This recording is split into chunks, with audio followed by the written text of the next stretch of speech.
A lot of this isn't going to make sense to you, and I'm sorry about that. I'm just going to start at the beginning, with the house.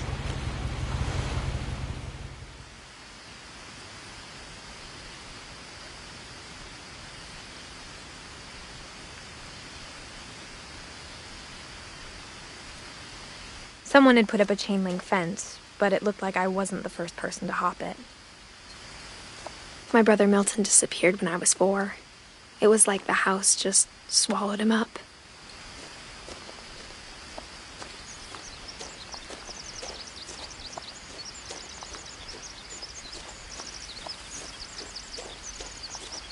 I lived here until I was 11, but I wasn't allowed inside half the rooms.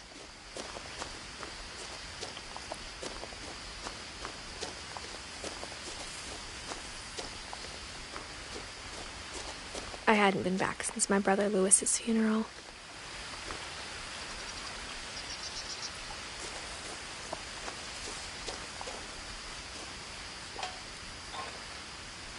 Inside the mailbox were bills from 7 years ago, marked urgent, open immediately.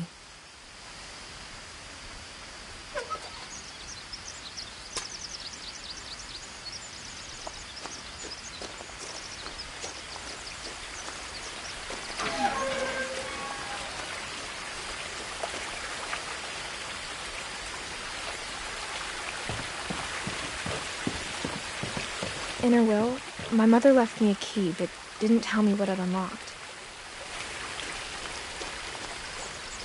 Maybe she thought I'd know. Or she thought the mystery would be enough to bring me back.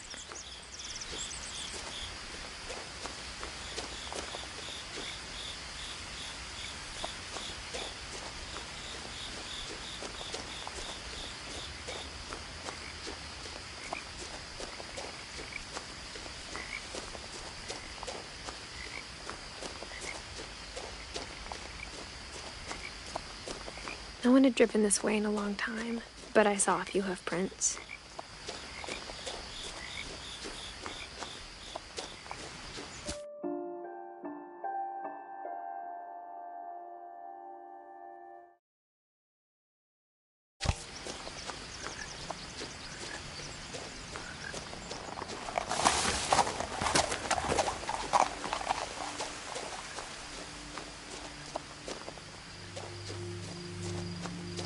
The truth is, even after I inherited the house, I never thought I'd come back to it. But now I had questions about my family that only the house knew the answers to.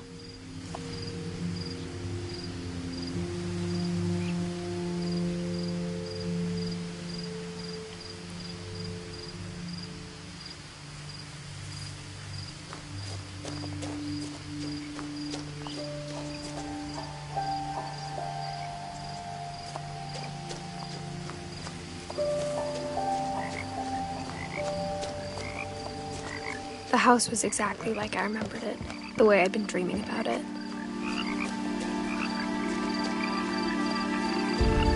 As a child, the house made me uncomfortable in a way I couldn't put into words.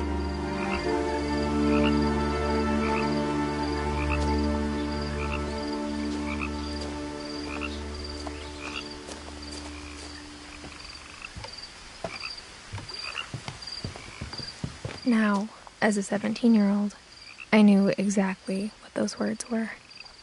I was afraid of the house.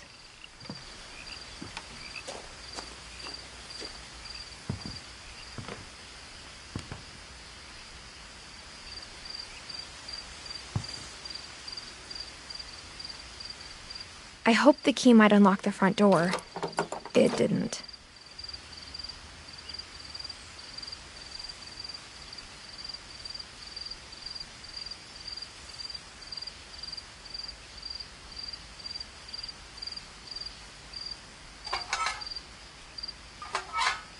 Looking in, I felt like the house itself had been waiting for me.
Crawling through the doggy door used to be a lot easier when I was 11.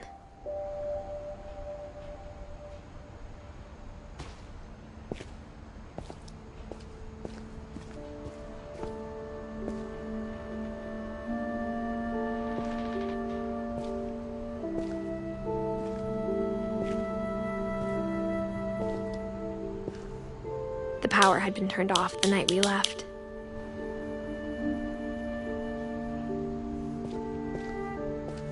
For the first time in years, I felt like I was home.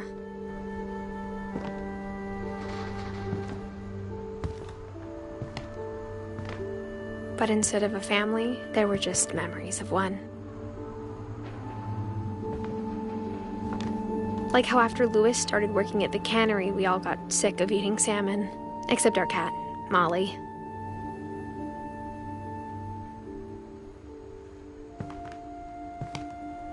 Or how only one restaurant would deliver to our house, so we had Chinese a lot.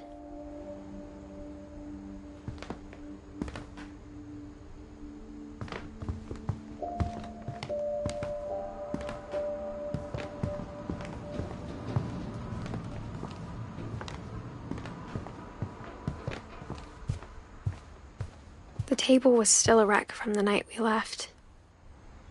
It was like a bomb had gone off, killing everyone but sparing the furniture.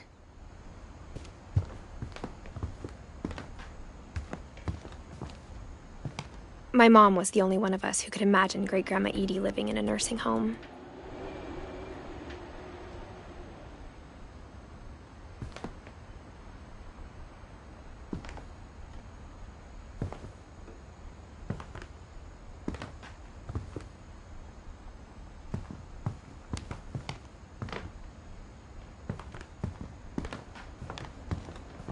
Nothing in the house looked abnormal. There was just too much of it, like a smile with too many teeth. Even the fireplace had a story. Edie told me the bricks came from the original house, after it sank.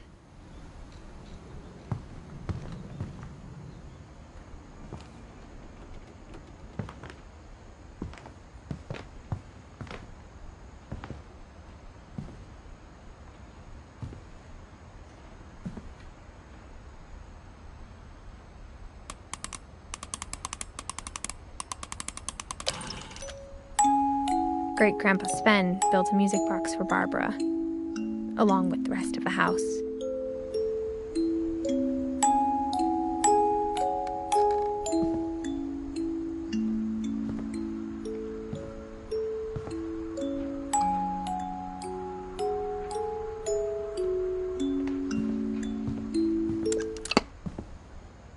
Mom always told me to stay out of the basement, so I wasn't too surprised when the key didn't fit.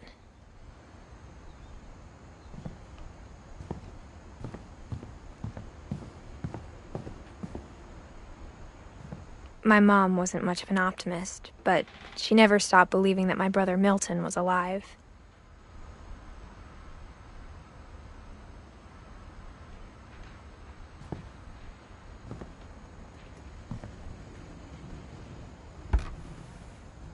Edie told me once that every Finch who ever lived is buried somewhere in the library.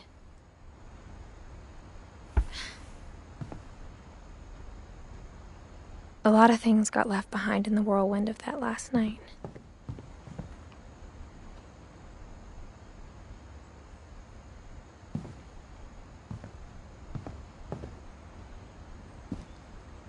After Milton disappeared, Mom sealed up all the bedrooms.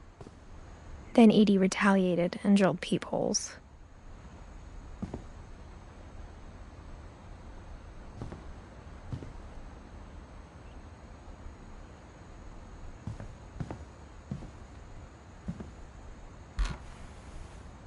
Molly always seemed like a girl I could imagine being friends with, if she hadn't died in 1947.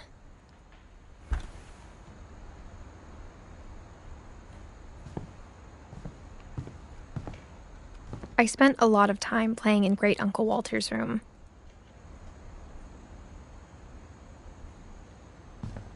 I think my mom sometimes regretted not sealing it up.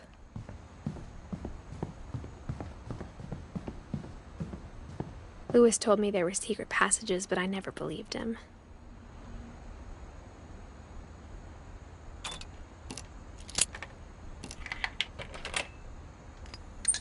Turns out, my mom was really good at keeping secrets. Now it was time to find out what my mom had been afraid of.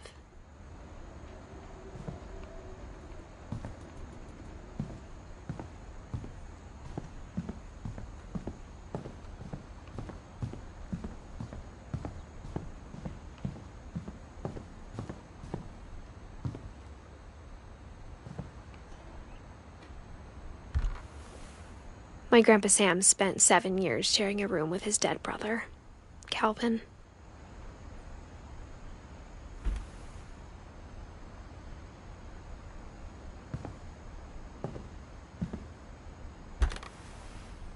The last time I was in Edith Sr.'s room, I was 10 and she was painting my portrait.